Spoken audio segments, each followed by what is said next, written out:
자, 오늘은 어쩌다가 명절날 11조 얘기를 하게 됐어요. 이거 순서에 따라 하는 거니까 오해 없으시기 바랍니다.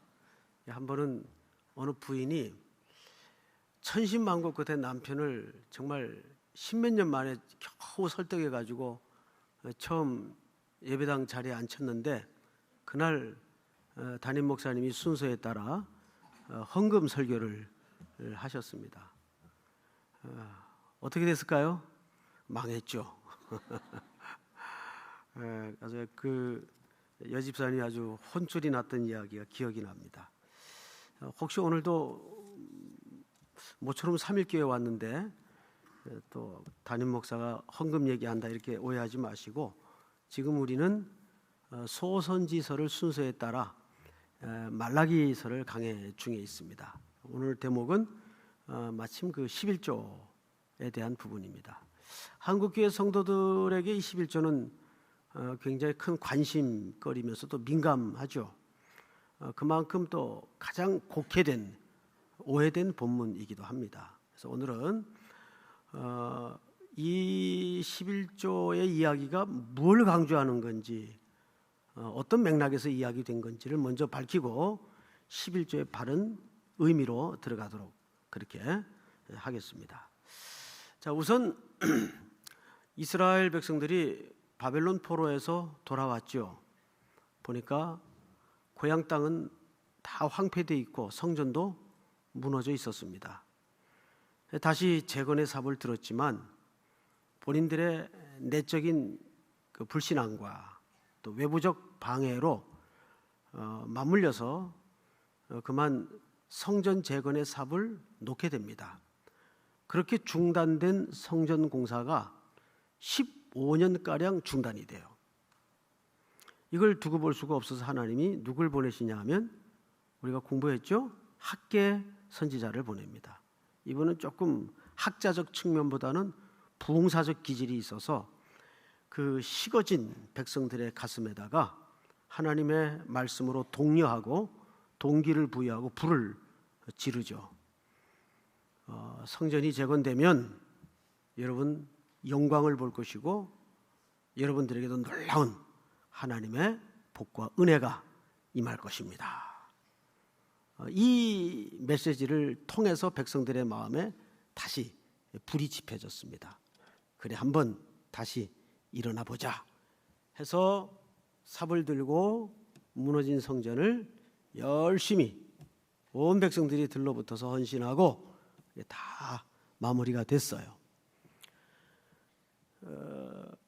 그리고 나서 이제 기다린 겁니다. 하나님이 어떻게 복을 주시나.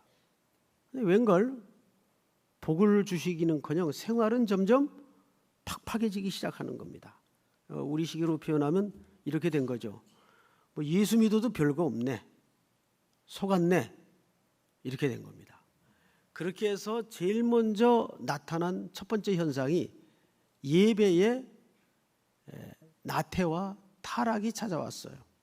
당연히 그러겠죠. 뭐 아무리 헌금하고 아무리 예배해야 하나님께서 묵묵부답, 생활은 점점 어려워지고, 그런데 또 안 나가자니 찜찜하고 하니까 집안에서 있으나 마나한 예물을 골라서 눈먼 것, 병든 것, 저는 것, 상한 것, 이런 예물만 골라서 하나님 앞에 형식적으로 예배를 드리기 시작했습니다. 그나마도 점점 횟수가 줄어들고 나중에는 아예 예물을 안 가져오는 일이 늘어나기 시작했어요. 그러니까 또 어디로 불똥이 튀냐 하면, 이 제사장들이 레위 지파인데 이들은 이 땅에 기업이 없어요. 그래서 오직 성전에서 나는 것으로만 생활을 하도록 되어 있는데 예물이 안 들어오니까 이들에게 생계 위협이 온 겁니다. 그러니까 느헤미야서에 보면 다 집어던지고 이 제사장들이 도망을 가요. 그러니까 안팎으로 신앙의 붕괴가 시작이 된 겁니다. 게다가 이 제사장들 일부는 어떤 일까지 하냐 하면, 그 성전 입구에 검시관이 있어서 온전하지 못한 예물은 체크를 해서 바치지 못하도록 해야 되는데 그것마저도 없으면 생계에 위협이 오니까 목구멍이 포도청이라고 먹고 살기 위해서 그냥 쓱 눈 감아주고 통과 이런 회개한 일들이 벌어진 겁니다. 그러니까 하나님 앞에 눈가림이 시작이 된 거예요. 거짓 예배의 절정을 이루게 된 겁니다.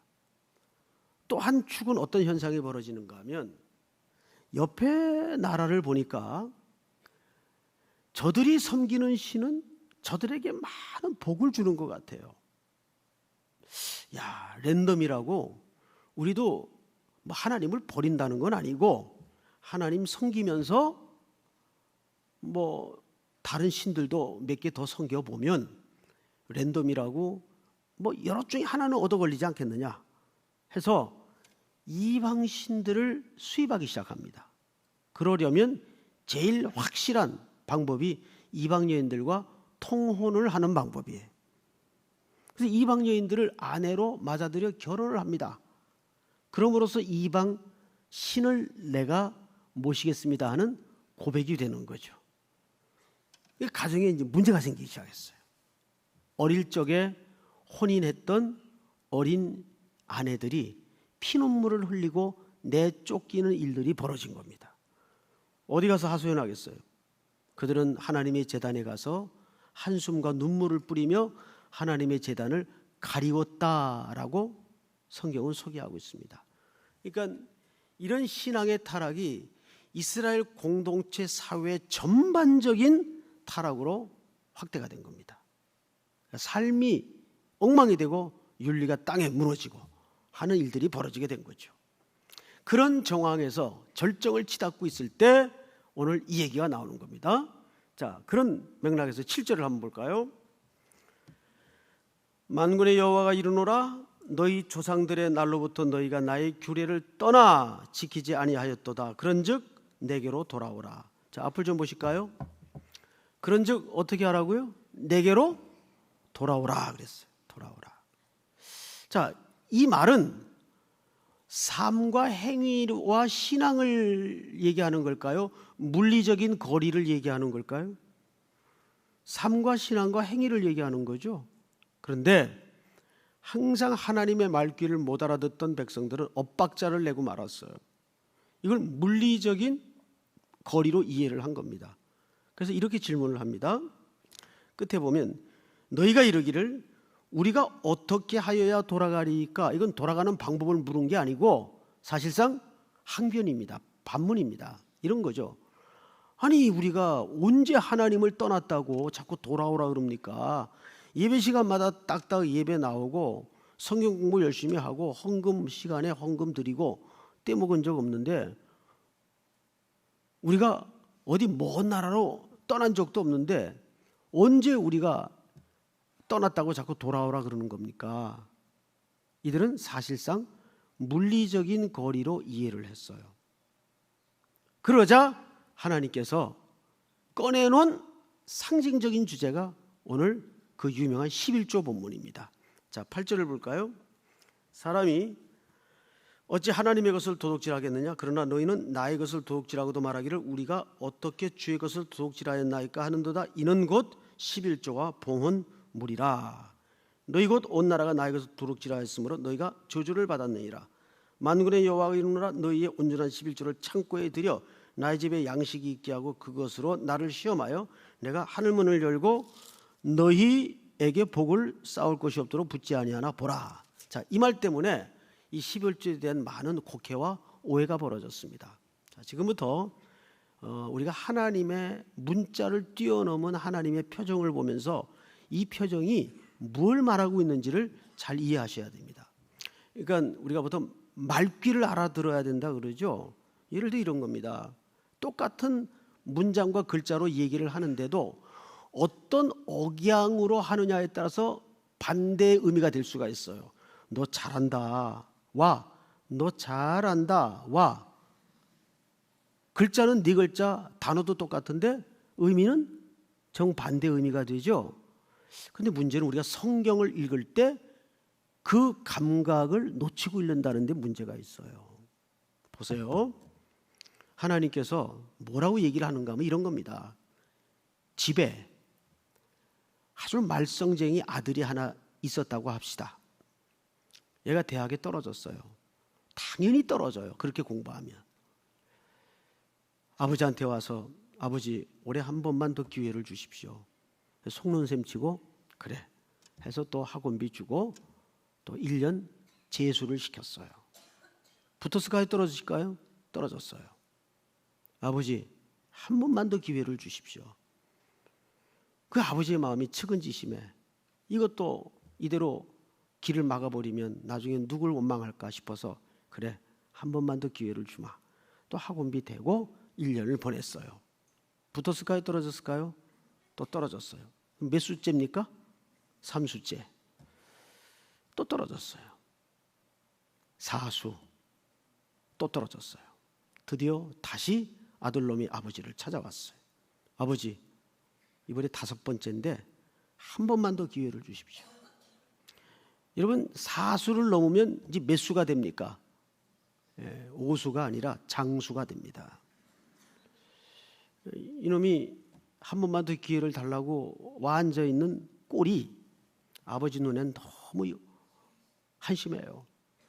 머리는 8가지 색깔로 물을 들여가지고 꼬랑지 머리에 앞에는 벼슬 머리를 해가지고 피어싱에 혓바닥 뚫고 귀 뚫고 장난이 아니에요. 바지는 다 걸레를 만들어가지고 입고 다니고 그 꼬라지를 아버지가 보다가 뭐라 그러겠어요? 예 이놈아 내가 너한테 한두 번 속냐? 너 그 머리라도 좀 제대로 깎고 와서 아빠한테 한 번 더 기회를 달라 그래 봐라. 그럼 내가 기회를 주나 안 주나? 이렇게 얘기를 했다고 합시다. 그런데 아들이 말귀를 이렇게 알아들었어. 아, 머리를 깎아야 대학에 들어갈 수 있겠구나. 이게 그 말이에요? 말귀를 그렇게 알아들어요? 그 말이 아니죠. 그 머리를 깎으라는 말은 그 머리의 단정함 속에 사실은 이 아들놈의 평상과 일상의 삶이 상징적으로 표현될 수 있고 드러날 수 있는 사인이란 말이에요. 상징이란 말이에요. 오늘 이 본문이 사실은 똑같은 얘기예요. 하나님께서 이렇게 얘기하는 겁니다. 예의 도둑놈들아, 최소한 기본적인 11조라도 좀 똑바로 들여보고 돌아오니 떠나니 얘기를 하자. 내가 복 주나 안 주나 창고에 쌓을 곳이 없도록 꽉꽉 눌러줄게. 그러면 이 내용이 11조를 하면 내가 반드시 창고에 쌓을 곳이 없도록 복을 준다. 한번 실험을 해봐라. 여기에 초점이 있는 거예요. 삶을 고치라는 데 초점이 있는 거예요. 그렇죠. 그런데 왜 문자로 성경을 읽을 때는 이 상식적인 이야기를 왜 편협스럽게 이해를 해야 할까요? 이것을 한국교회 수많은 강단에서 11조를 강조하는데 전형적인 성경 구절로 오용을 하고 있다는 데 문제가 있어요. 여러분, 그렇다면 우리는 한 걸음 더 나가서 도대체 여기에서 11조가 무엇이길래 하나님이 11조를 꺼내들어서 이렇게 백성들의 삶을 고치도록 상징적으로 거론을 했을까? 그걸 알아야 되겠죠. 해서 우리는 성경에서 최초로 11조가 드려진 기원의 현장으로 여행을 떠나보는 수밖에 없어요.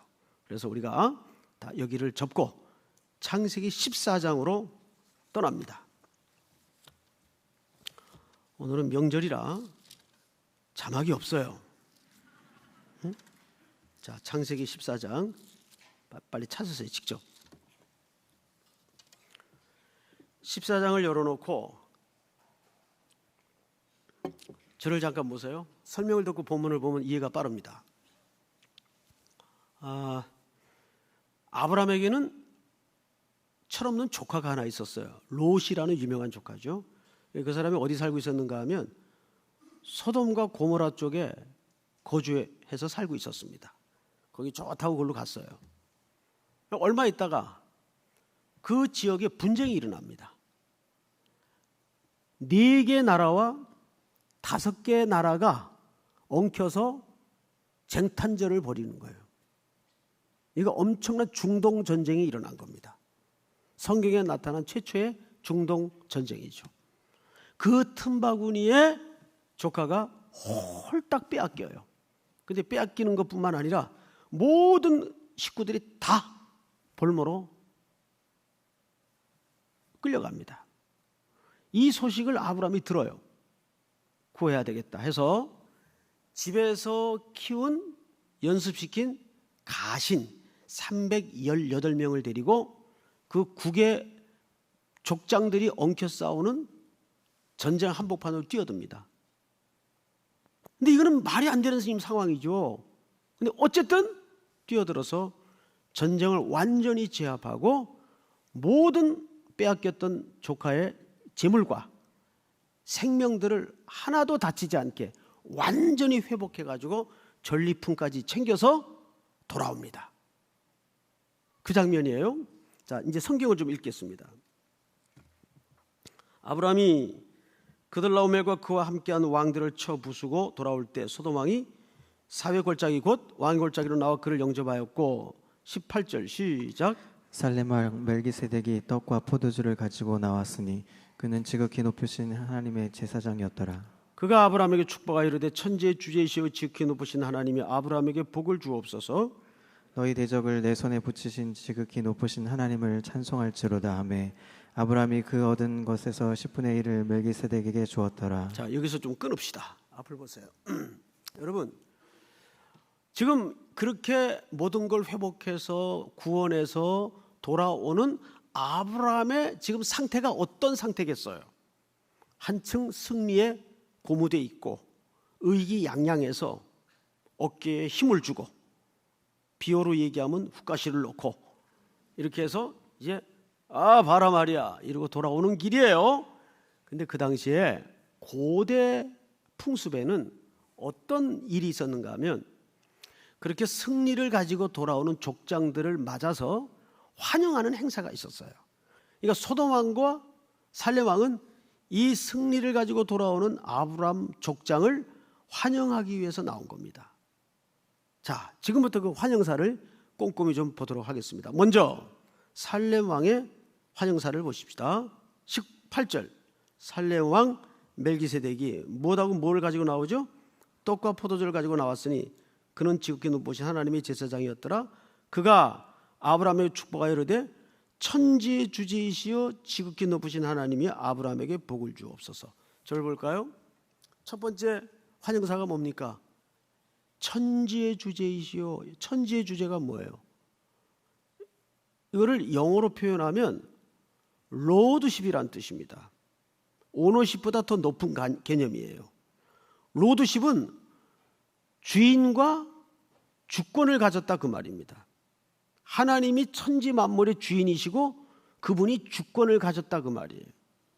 그러니까 이 얘기는 뒤집어 얘기해서 무슨 얘기가 되냐 하면 천지의 주제이신 하나님이 아브라함에게 복을 주옵소서 하는 말은 어이 아브라함 어깨 힘 빼 얼굴 근육 풀고 이 승리의 결과는 이 구원의 결과는 이 노획물의 결론은 내가 병력이 많아서나 작전이 뛰어나서 된 게 아니야. 하나님이 네게 복을 주신 거야. 하나님이 허락하신 거야. 이거를 정신을 차리라고 말하자면 찬물로 한 바가지 물을 뿌리는 겁니다. 그리고 두 번째 뭘 강조합니까? 성경을 보면 20절 너희 대적을 네 손에 붙이신 지극히 높으신 하나님을 뭐 할지로다? 자, 찬송할지로다라는 말이 무슨 말이에요? 그분을 찬양하라 그 말일까요? 이 말은 다른 히브리 동의어가 있는데 감사하라 그 뜻입니다. 그러자 아브라함이 멜기세덱에게 최초로 뭘 줘요? 11조를 드려요. 자, 여기에 놀라운 사실 한 가지는 11조는 율법이 아닙니다. 11조의 가장 중요한 가치는 감사의 개념이에요. 믿습니까? 11조는 율법이 아니에요. 11조는 감사의 개념입니다. 그것을 후대에 율법화한 겁니다. 자, 여러분, 그러면 두 번째로 아브라함이 멜기세덱에게 11조로 드렸다는 이 행위가 뭘 말하는가? 첫째는 감사의 정신이었다. 두 번째는 11조라는 게 뭔지를 아셔야 돼요. 자, 우리가 이제 11조에 대해서 제일 큰 오해가 여기서 벌어집니다. 한 달에 수입이 100만 원이 있는 사람이 11조를 드리려면 얼마를 드리는 게 11조입니까? 10만 원. 어떻게 기사를 빨리 하세요? 10만 원 드리는 게 11조죠? 왜 10만 원을 드립니까? 왜? 10분의 1이기 때문에. 자, 이렇게 우리는 11조를 산술적 개념으로 이해를 하고 있습니다. 여기에서 1이라는 개념은 10분지 1이라는 산술적 개념이 아니고 첫 것이라는 개념입니다. 첫 것은 히브리 숫자의 무슨 의미예요? 전부를 말하고 대표성을 가집니다. 그러니까 11조를 성도들이 드린다는 것은 그 속에 첫째는 감사의 고백이며 둘째는 이 모든 것이 주의 은혜로 이루어진 결과물이오니 다시 주님께로 영광을 돌린다를 고백하는 게 10의 첫 것이에요. 열의 첫 것이에요. 믿습니까? 예? 자꾸 이것을 산술적 개념으로 이해하니까 10분의 1은 하나님 가지시고 10분의 9는 자기 거래요. 자기 마음대로 써도 되는 거예요? 아니죠. 이 모든 것이 주께로부터 왔으니 주님 것입니다를 고백하면서 동시에 나머지 9도 누구의 뜻대로 쓰겠다는 고백일까요? 그렇습니다. 나머지 9도 내가 물질을 맡은 청지기로서 주님의 선한 뜻대로 쓰겠습니다. 이 고백이 여기에 담겨져 있는 거예요. 그러니까 사실은 우린 내게 없어요. 청지기예요. 맡은 자라는 말이에요. 그러니까 사람끼리는 도와주고 돕는다라는 말을 써서는 안 돼요. 왜? 내게 없는데 하나님이 나에게 맡긴 것뿐이에요. 오직 도우실 이는 하나님밖에 없어요. 우리는 하나님이 태근아 너 얼마 갖고 있어라. 그러면 그 갖고 있는 것을 하나님의 뜻대로 나눠주고 흘려보내야 돼요. 믿습니까? 이것이 11조 행위 속에 빼곡이 담아진 중요한 개념이에요. 자, 그런데 우리는 멜기세덱에게 그런 의미에서 아브라함이 11조를 드렸어요. 그러면 또 한 사람의 경우를 이제 찾아보십시다. 21절 한번 같이 읽을까요? 시작. 소돔 왕이 아브라함에게 이르되 사람은 내게 보내고 물품은 내게 가지라. 저를 볼까요? 소돔 왕이 이제 환영사를 할 순서가 된 겁니다. 소돔 왕이 사람은 내게 보내고 사람은 돌려보내고 물품은 내가 가져라. 아브라함 내가 가져라 그 말이에요. 무슨 뜻일까요? 이런 뜻입니다. 야 아브라함아, 너 그거 회복하려고 목숨 걸고 전쟁터에서 얼마나 수고했냐. 네가 번 거야. 네가 공부 열심히 해서 좋은 직장 들어가서 네가 밤낮 아침 새벽별 보고 나가서 달 보고 들어오는 세월을 살면서 네가 번 거야. 그건 네 거야. 네가 가져라. 솔직히 우리 마음 한켠에 이런 의식이 헌금을 드릴 때 올라와요, 안 올라와요? 올라옵니다. 반드시 올라옵니다. 이 유혹이 있어요.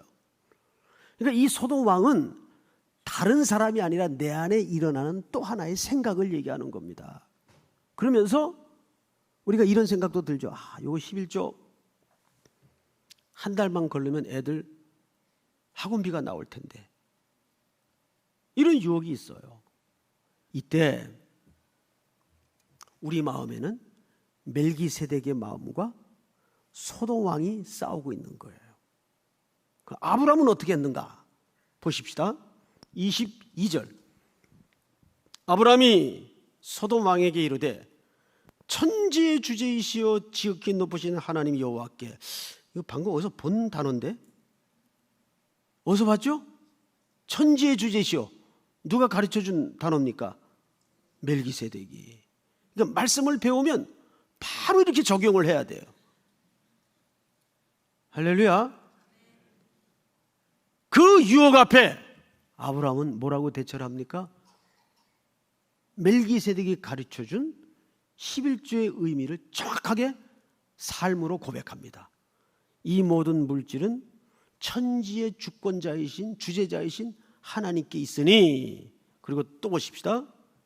천지의 주제이시여 지극히 높으신 하나님 여호와께 내가 손을 들어 맹세하노니 네 말이, 즉 소돔 왕 말이 내가 아브라함으로 치부하게 하였다 할까하여 부자 만들었다 할까하여 내게 속한 것은 실 한 오락이나 들매끈 한 가닥도 내가 가지지 아니하리라. 이게 무슨 얘기입니까? 네가 나를 부자 만들었다 할까하여 내가 어떤 것도 내 것이 아니다.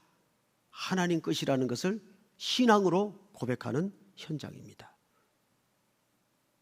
사랑하는 성도 여러분, 그렇다면 우리는 여기서 이 천지의 주재권을 가르쳐준 멜기세덱의 정체를 알아야 오늘 설교가 제대로 마무리가 되는데, 도대체 이 멜기세덱이 누구며 여기 신비로운 그의 정체는 뭘까요?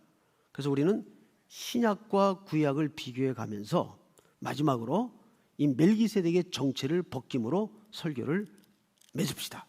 히브리서 7장을 넘어가십니다. 히브리서 7장.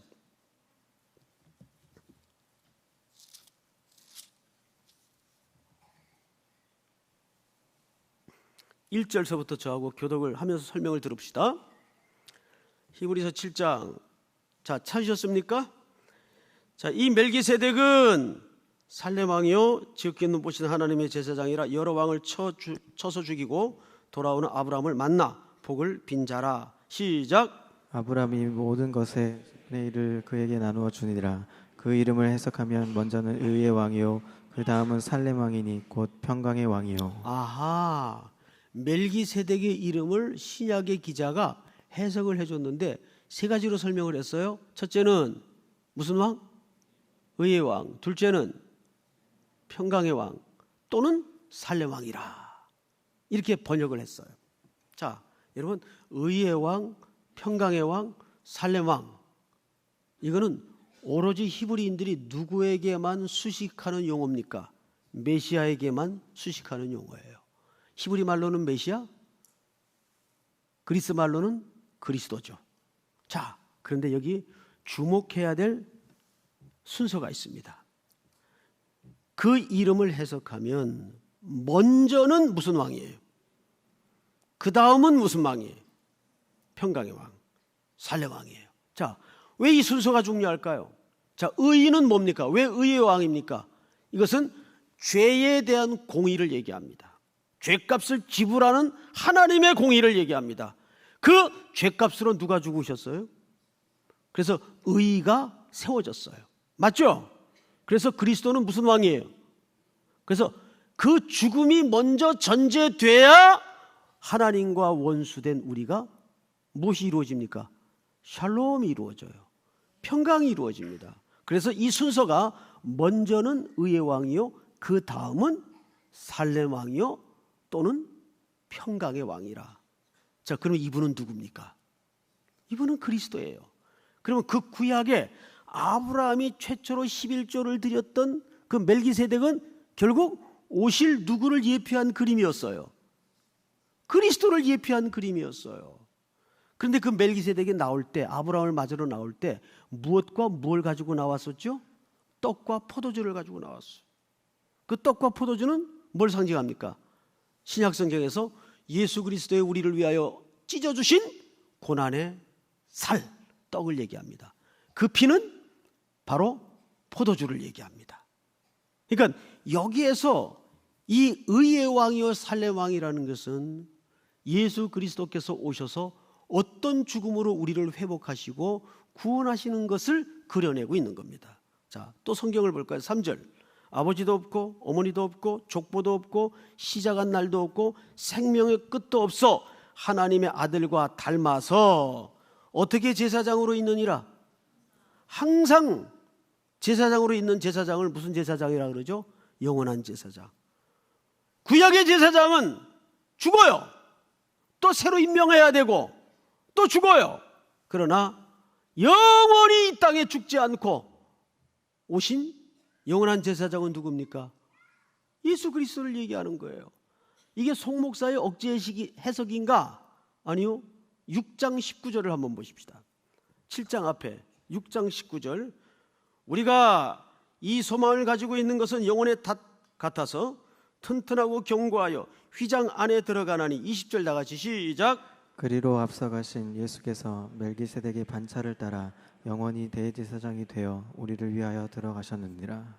정확하게 히브리 기자가 멜기세덱의 반차를 따라 예수 그리스도께서 지성소로 영원한 제사장으로 들어가셨다고 말씀합니다.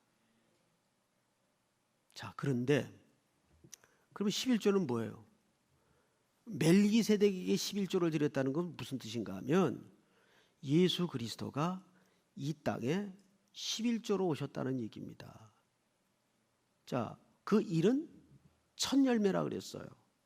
예수님이 우리에게 뭐의 첫 열매가 되셨습니까? 부활의 첫 열매가 되셨어요. 그 예수 그리스도야말로 우리의 구원과 우리의 회복을 위해서 온전한 제물로 하나님의 11조가 되어주신 겁니다. 그의 전부를 우리를 위해 생명을 내어주신 거예요. 그러니까 오늘날 11조를 하는 게 맞냐 안 하는 게 맞냐, 이 논란은 무의미합니다. 이 11조라는 개념 속에는 예수 그리스도께서 우리를 어떻게 구속하셨고 어떤 죽음으로 죽으셨는가를 가장 잘 상징한 예배 행위의 중요한 매개이기 때문입니다.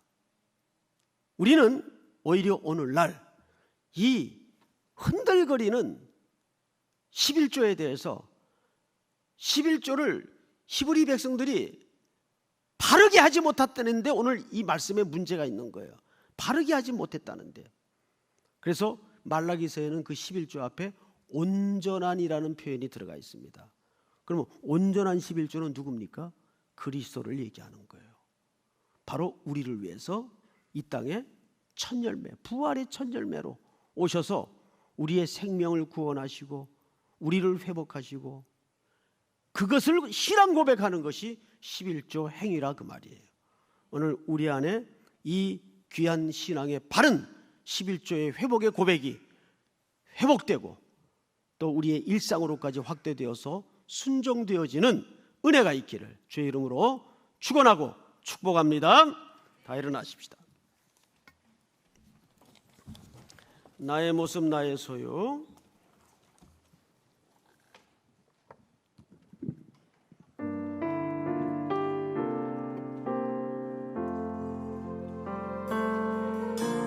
나의 모습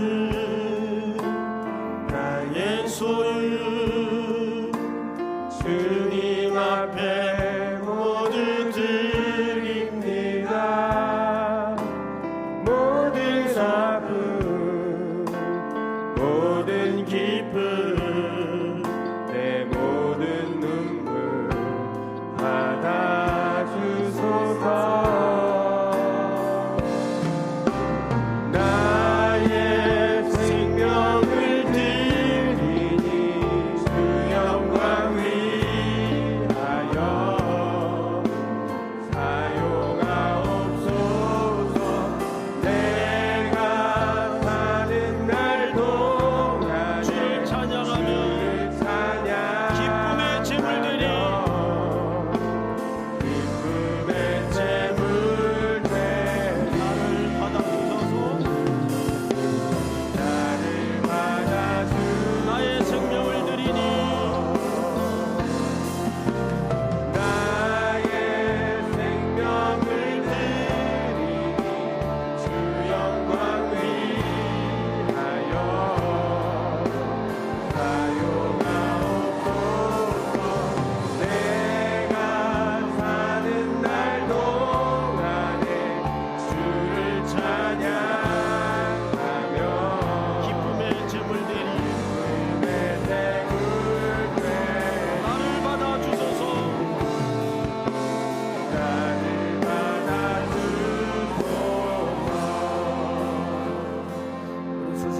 한번 눈을 감고 기도합니다.